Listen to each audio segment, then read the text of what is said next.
This episode is powered by Safety FM.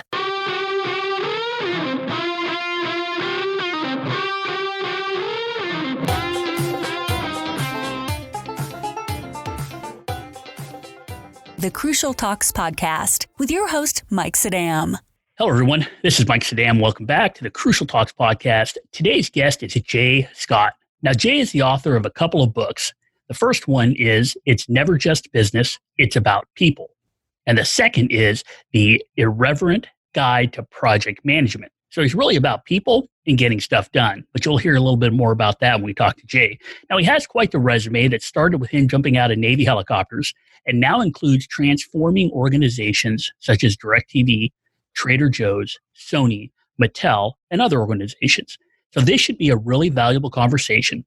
So without further ado, let's welcome Jay Scott to the Crucial Talks podcast. How are you today, Jay? I'm doing great, Mike. I'm happy to be here. Thanks for having me on the show. Well, it's pretty exciting. I mean, you've got quite the varied background. So your experience sounds really interesting. I mean, jumping out of helicopters that somehow led you to helping organizations. So can you tell us a little bit about you and your background? How did you get to this place where you're helping all these organizations and people really get stuff done? Well, I think it did start in the military. I really joined the military to get out of the neighborhood, to sort of get away. I didn't grow up in what anyone would call like a great neighborhood. And so I joined the Navy, and the coolest thing about the Navy was they'll literally let you volunteer to do anything you want to do. I mean, I heard a lot of people tell me, hey, when you join the military, make sure not to volunteer for anything. My advice to anybody actually signing up to the armed forces is volunteer for everything, because they'll literally let you learn anything you want. So I joined as a data processing technician because I thought computers are the future. I ended up volunteering to become a rescue swimmer at one point. I made it through rescue swimmer school. And so that's how I ended up jumping out of helicopters and a couple of times rescuing people. The military is really interesting, I guess, in the sense that when I joined, I didn't think of it as I was joining to be in service to my country. I just really thought of it as I was going to join, I was going to get away, I was going to go see the world. But ultimately, everything that you do in the military, and I was in 6 years, 2 months, and 23 days, really is in service to the country, the American people. They rotate you every couple of years, which gives you the opportunity to learn a new job, which led me to project management when I got out of the Navy. The first thing that happened was I got a job at Universal Studios because my mom was the assistant to the CIO. And I'm admitting that my mom helped me get my first job.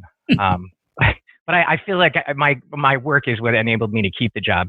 Anyway, I immediately got assigned to a project, which was kind of cool because it had a beginning and an end, and we were building something for other people, sort of in service to the organization, so to speak. And that just felt really similar to my experience in the military. And I enjoy building things. I enjoy getting things done. And so I spent 4 years at Universal Studios. I ended up managing some of their largest projects, culminating in their global Y2K project, by the way, was a thing, right? Everybody says it wasn't a thing. It was a thing, and if the world hadn't come together and done a lot of good work, like, things would have broken. Anyway, from there, I launched 120 VC, and we've been managing large global transformational projects for the Fortune 1000 ever since. Well, so that's pretty interesting background. I think some of us can understand where you're coming from and where you ended up, and a lot of people, I'm sure, when you're on other shows and stuff, they'll probably ask you about the Navy thing. But I find it interesting about what you said, that you got out of the Navy, your mom got you the job.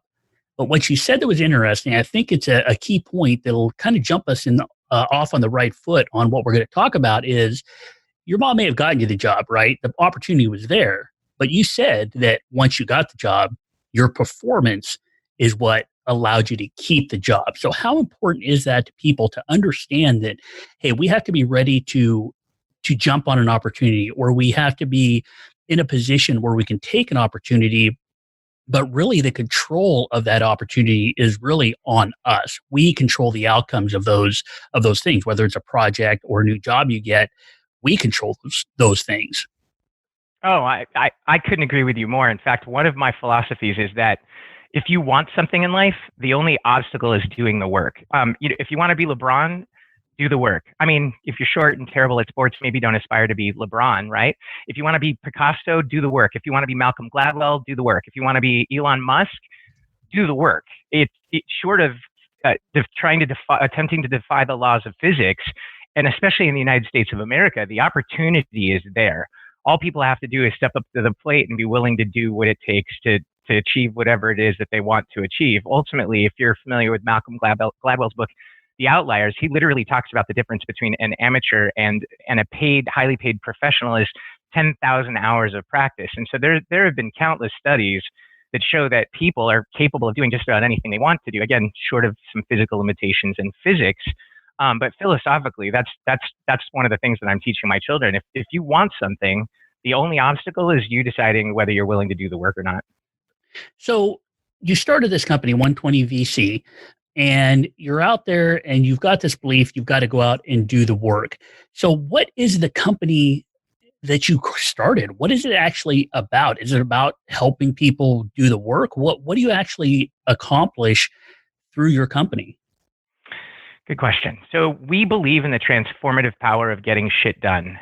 So ultimately, we started out 20 years ago as a company providing professional project management services to companies.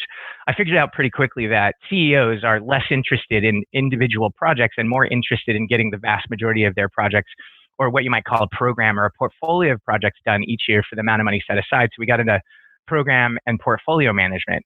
At some point then, Agile got really popular. We took a look at that and we saw that that's a great way to manage software development projects. It's really Agile in and of itself is a 73-word manifesto with 12 servant leadership principles, but really would enable a fully dedicated team to produce valuable outcomes for an organization as quickly as possible. Change management came on the scene, and we were already delivering large enterprise projects, helping product teams through the application of Scrum and DevOps optimize their product pipelines. We realized, hey, this change management thing is getting these things that we're delivering in the hands of people so people can create the outcomes organizations are investing in. So we got into change management, then demand management, and somewhere along the way, we figured out that leadership in and of itself is a change discipline. So if you add that up, those are what we call the 7 change disciplines. So when we look at organizations, there's this debate about which is the most appropriate method or approach to be as effective as possible. And some organizations will say project management, some will say Scrum, Agile. Ultimately, what we're saying is you really need to strengthen all 7 of these disciplines in an organization to be what we call Amazon Agile, Amazon being the zeitgeist of business agility. So ultimately, what we do is we go into organizations and we provide services. We do training and certification. We do enablement, which is the step beyond consulting. We help them develop these disciplines so they can deliver their projects, they can optimize their product pipelines and stick their change initiatives as efficiently and effectively as possible. What at the end of the day at 120 VC, we're outcome obsessed. Like, the people that love and thrive working at 120 VC are people that are really driven to help others achieve the outcomes that they're looking to achieve. So ultimately, we're just a group of people that get excited about helping other people get shit done. Well, and that's where I think we should go next, because your company's about being driven to help others. It's about getting stuff done. It's about getting tools and techniques into the hands of people. And that's where I think you and I align quite a bit, is because I'm a true believer in the fact that the flexibility and adaptability in organizations, and therefore the success of organizations, doesn't come from the policies, procedures, the computer programs, the whatever, 7-step process you adopt from one year to the next.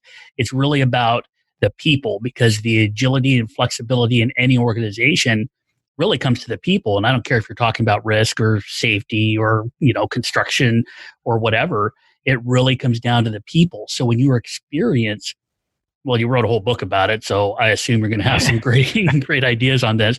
But in your experience, how important are people to really helping organizations be successful in dealing with those complexities, those things we just cannot control on the day-to-day? How important are people to getting that stuff done in these situations or in these environments that are super complex?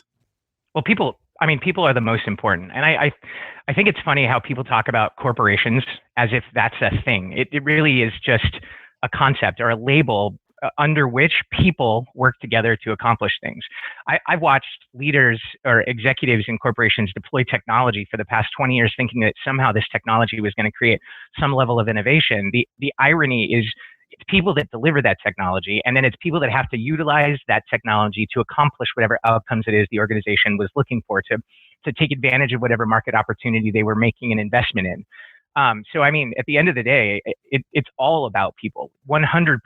So regardless of whether you've got policies and procedures, whether you've got expensive, complex systems, you're not achieving anything unless you can connect with and teach people how to and enable people to get things done. And I would say this too. I mean, when I go into these organizations and I see how stressed out people are, I see the vast majority of people working really hard, knowing that they can't accomplish everything that they've been asked to accomplish. They're not in a position, or they don't feel safe to say, I can't handle this. And the vast majority of them don't have the tools or the training to be as efficient as they possibly can. And that's one of the things that excites us, because we go into these organizations and we give people tools to maximize their outcomes, to take the most advantage of their time, to take a look at their upcoming workload, organize it, prioritize it, and work to deliver. And more importantly, at the beginning of the week, be able to say, I've got too much on my plate, and not just say, but show their manager, I've got too much on my plate, which means that if we don't do something, we'll end the week. I will have accomplished some of what I was tasked with, but these things won't be finished. And if there's impact to that, we should think about handing it off to somebody else. So teaching organizations, not just individuals, to gather, prioritize, assess based on the number of hours they have in a week, what they can and what they can't get done based on the commitments that they've made, and then teaching their functional managers how to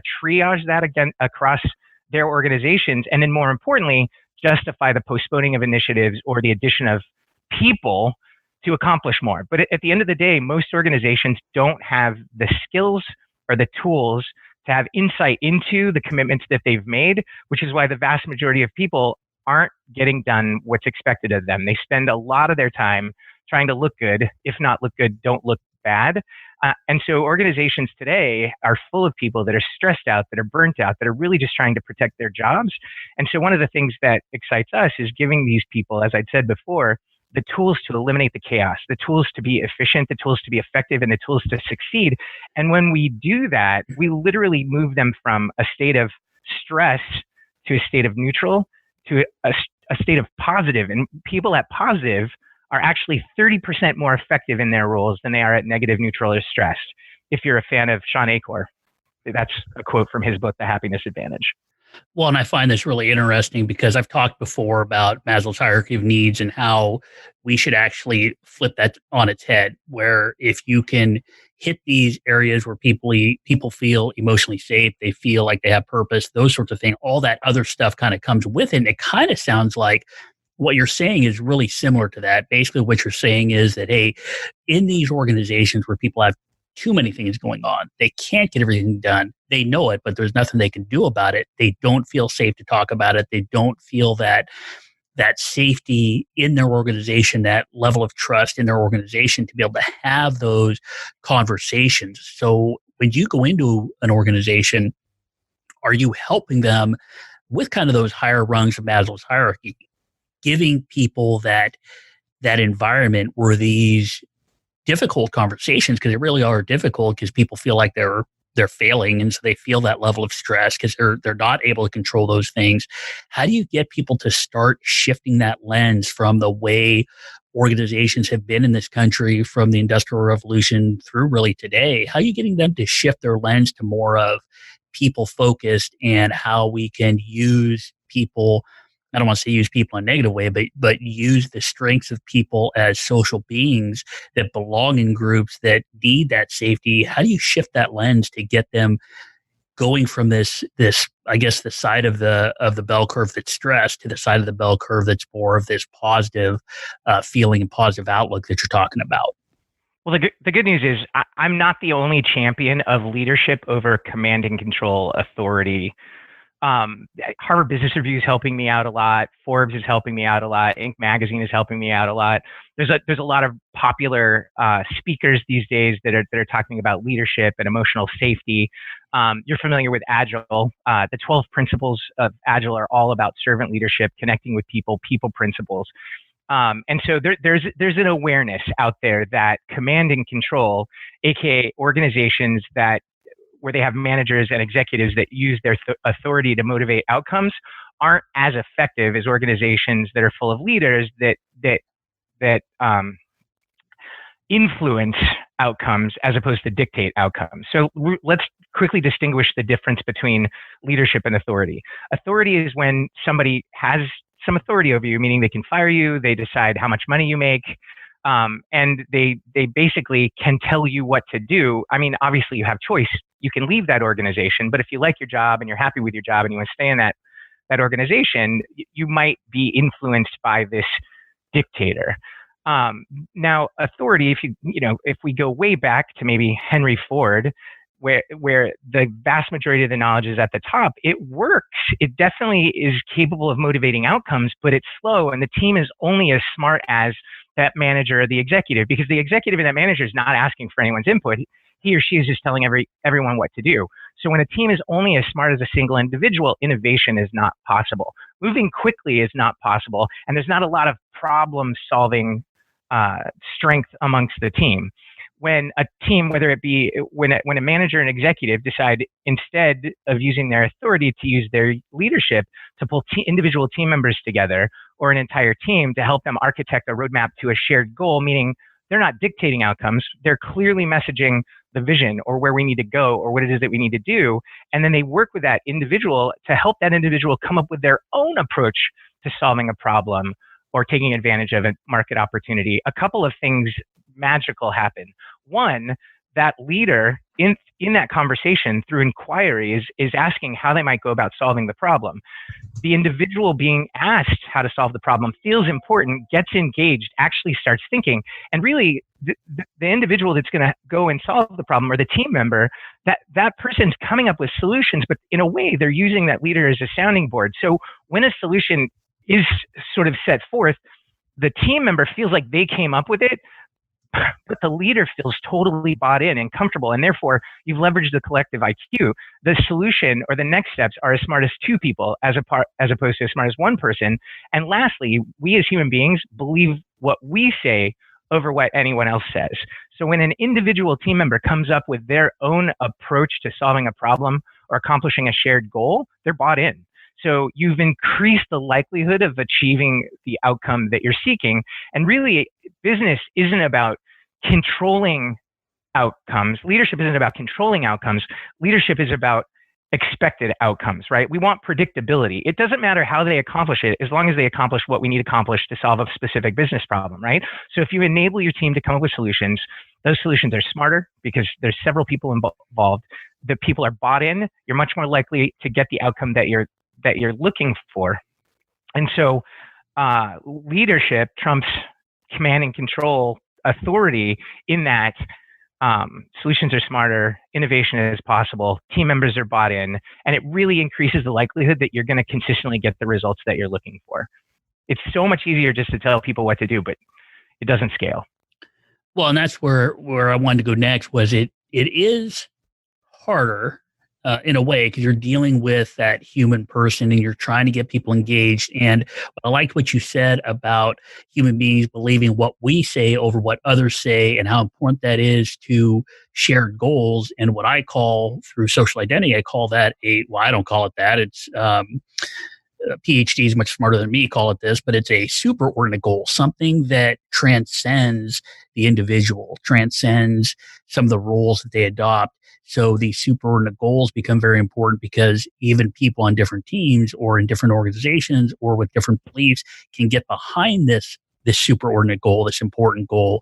And what you said was that team members are bought in, the leadership is bought in, the team leaders are bought in, the members of the team are bought in, because of this kind of inclusive process. So I know we don't have much more time left, but I was hoping you might be able to give us one or two tools or techniques that you've provided to people on how to really engage with others. How do we have those conversations, those positive inquiries to get us moving down this road toward a shared goal or toward a shared idea, something that we can get behind? What do those conversations look like? And is there any techniques you can give us that might help us today? Absolutely. So the first thing before engaging in that conversation is that good, solid leadership requires preparation. I know that when we watch the movies, it seems like these great leaders just in the moment know exactly what they want, and they're going to deliver this inspirational speech, and everybody's going to get motivated, and they're going to get behind it, and they're going to deliver it. And the fact is, those people have great writers behind them, and they have Hollywood behind them. That's not actually how great leadership works. I see a lot of executives running from meeting to meeting to meeting to meeting to meeting to meeting, often not showing up prepared, not knowing what's meant to be accomplished. And I see a lot of organizations struggling to achieve the outcomes that they desire because the vast majority of people are just running. They're super busy. It's an epidemic. They're not prepared. So the first thing I would say that solid leadership requires preparation.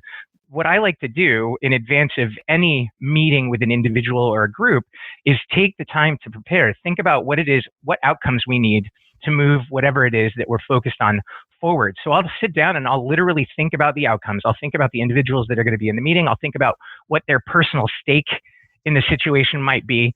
In addition to that, I'll write down any observations I have about the current situation and the outcome and separate my observations, things that I have factually observed versus my assumptions, the things that I'm assuming about the situation. Because the funny thing about our brains, if we're not conscious about it, the truth is often we think we have the entire picture. More often than not, if we pause and really assess what have we actually observed versus what assumptions are we applying to the situation, the majority of our picture is often assumptions.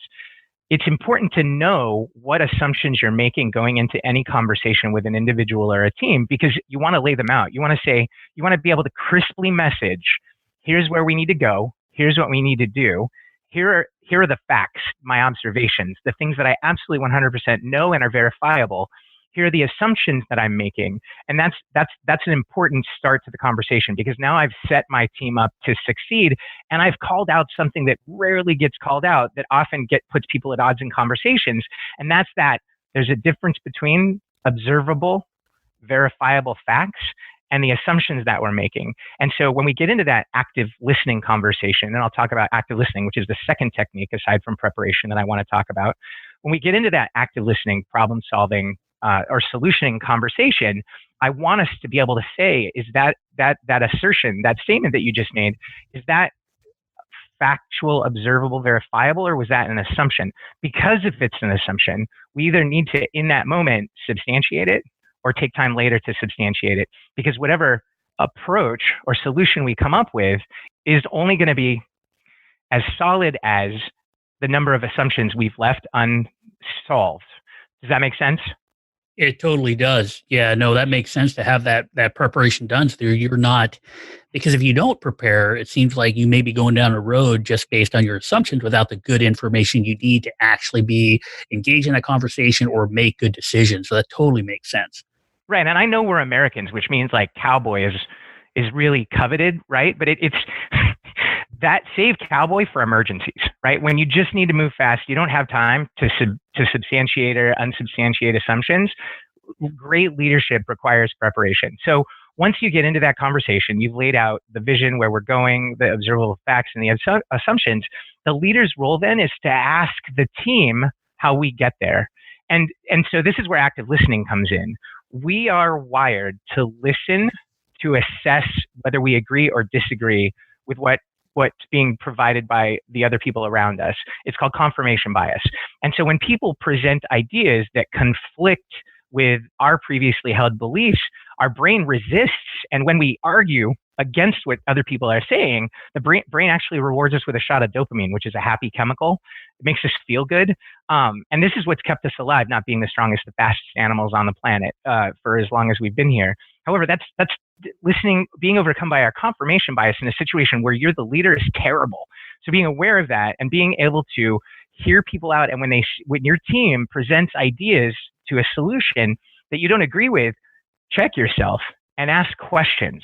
Okay, so what makes you feel like this is the best idea? And if you see in your mind that there's an obstacle to that approach, say, have you thought of this? But it's really important to engage your team with curiosity as opposed to engaging your team with a critical mindset toward determining whether you agree with them or not. What I've found over the years when I started practicing active listening, at first I thought, hey, active listening, this is really a technique where I ask a question. It's really a statement to get them to go my way. That's terrible. It's called manipulation. So active listening really is acknowledging that there's a group of intelligent people. Your role as the leader is to help your team members come up together with the best possible solution.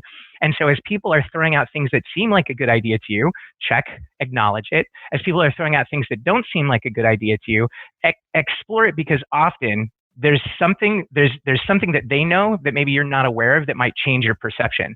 So what happens to me quite frequently is I go into this exploration curiously. Somebody will say something and instinctually I'll think, that doesn't seem right. So I'll ask questions and they'll provide me with some information that causes me to go, oh, you know what? I wasn't aware of that. Now I see your point. And so what's happened is we don't have consensus. I have information that I didn't have that leads me to believe that this approach that they're suggesting we take is the best idea. In that inquiry, that exploration, the other half of the time, I'll ask a question or I'll say, well, has this occurred to you? I then provide information that they didn't have previously, and suddenly I change their perception. So the idea is not for me to dictate to my team, is literally to help them explore potential until we all have enough information to feel like the solution that we're standing, and this is not consensus, the solution that we're standing on makes sense. Consensus is where we all just work to maybe compromise to come up with an approach that satisfies everyone. The active listening approach to coming up with a solution is more peeling the onion until we have a solution that everybody sees. And ultimately at the end, sometimes that's not possible. And as the leader, if you've explored everyone on the team's opinions, you've allowed them to engage. And if you have to make a call because there's a part of the group that's at odds, because everyone on the team has been heard, when you say, hey guys, I think somebody's got to make a decision, that falls on me. We're going to go this route. Some of the people on the team are going to feel like that's a good idea. Some of the people aren't necessarily going to feel like it's a good idea, but because they've been heard, you can ask them to commit. And there's a high degree of likelihood that they'll get on board. And you can even call it an experiment. That's something that I introduce when I've got a group of team members. We just can't come up with a solution that's elegant that we all feel really good about. And I'll ask the team members that weren't necessarily on board to commit to the experiment, and we'll watch it, because I'm not just going to say to them, hey, we're choosing this because I don't agree with what we were saying. I'm saying, I don't think that there's a clean go forward approach. So I'm going to choose this one. And, leadership in and of itself is messy. So I'm going to choose this one. And because you guys still have some concerns, we're going to keep an eye on this. So we'll call it an experiment. And if it succeeds, great. We win. Everybody wins. We've learned something. And if it doesn't, we're going forward as quickly as possible, but keeping an eye on it. So if we have to adjust, we can, which then rewards the knowledge of the other people, the opinions, the experience of the other people on the team. Yeah, that totally makes sense, because we've talked a lot on this podcast before about the idea of work is imagined versus work is actually done, which leads to this belief that workers are the solution and they're not the problem, which sometimes organizations think workers are the problem and not the solution. It's terrible. Yeah, it totally is. So I really liked what you said there. And I know we got to let you get going here, but you gave us some pretty good tools here about being prepared and active listening. But I know there's a whole lot more out there. If you could quickly just tell us about your two books, the titles, where people can get them, what they're about, and really, if anybody wants to get a hold of you, how they get a hold of you, because I know people may have questions. So how they can get a hold of you, your website, that sort of thing would be great before we let you go. Okay, sure. So one of the books is called It's Never Just Business. It's about people. It's a how-to leadership book. Everything we do at 120 VC is focused on creating outcomes. So when we write books or create material, we want to make sure that it's not just aspirational, but it gives people tools and techniques that they can actually put to use that aren't super complex, right? That consider human nature, that they could read about and put to work on their journey the very next day. We're 100% about enabling people to be productive. So it's a leadership book, and some of the things in there might seem aspirational, but there's exercises at the end of each chapters that enable readers to implement techniques that will help them be better leaders in their organization. And the book sort of parallels my journey transitioning from a command and control leader, growing up in a gangland neighborhood in Los Angeles, going to the military, getting out of the military, thinking that being a leader was being an executive, was being the boss and telling people what to do, and all the disasters that created for me in respect to the people around me, to becoming the leader or servant leader that I am today. So the second book is our Enterprise Project Management Guide. It's called The Irreverent Guide to Project Management, an agile approach to enterprise project management. This is literally the playbook that my senior project leaders and program managers use to plan and deliver large global transformational projects for our Fortune 1000. So if you're ever thinking, hey, is there a book out there that I can get my hands on that gives me techniques that are proven to deliver large global transformational projects, it's The Irreverent Guide to Project Management. And as far as getting a hold of me, I'd love it if listeners connect with me on LinkedIn. It's Jason Scott at 120VC. That's not my LinkedIn address, but if you put in Jason Scott 120VC, you'll find me. Our website is www.120vc.com. Sounds great. I'll put a link to both your LinkedIn profile and the website. And Jay, this has been a great conversation. You gave us a lot of things to think about, and I really appreciate you coming on. Thanks, Mike. It was great. I appreciate your time. Hey, anytime. Everybody out there, if you got value out of this with Jay Scott, just like I did, if you have a chance, you can visit me at www.crucialtalks.com or connect with me on email, LinkedIn, Facebook, Twitter, whatever works for you. I'd really appreciate it if you could leave a review for the podcast or rate it. That always helps. Have a great week. And remember, if we want to understand behavior, we need to understand what drives people. Please review, share, and subscribe to the Crucial Talks podcast. Visit crucialtalks.com.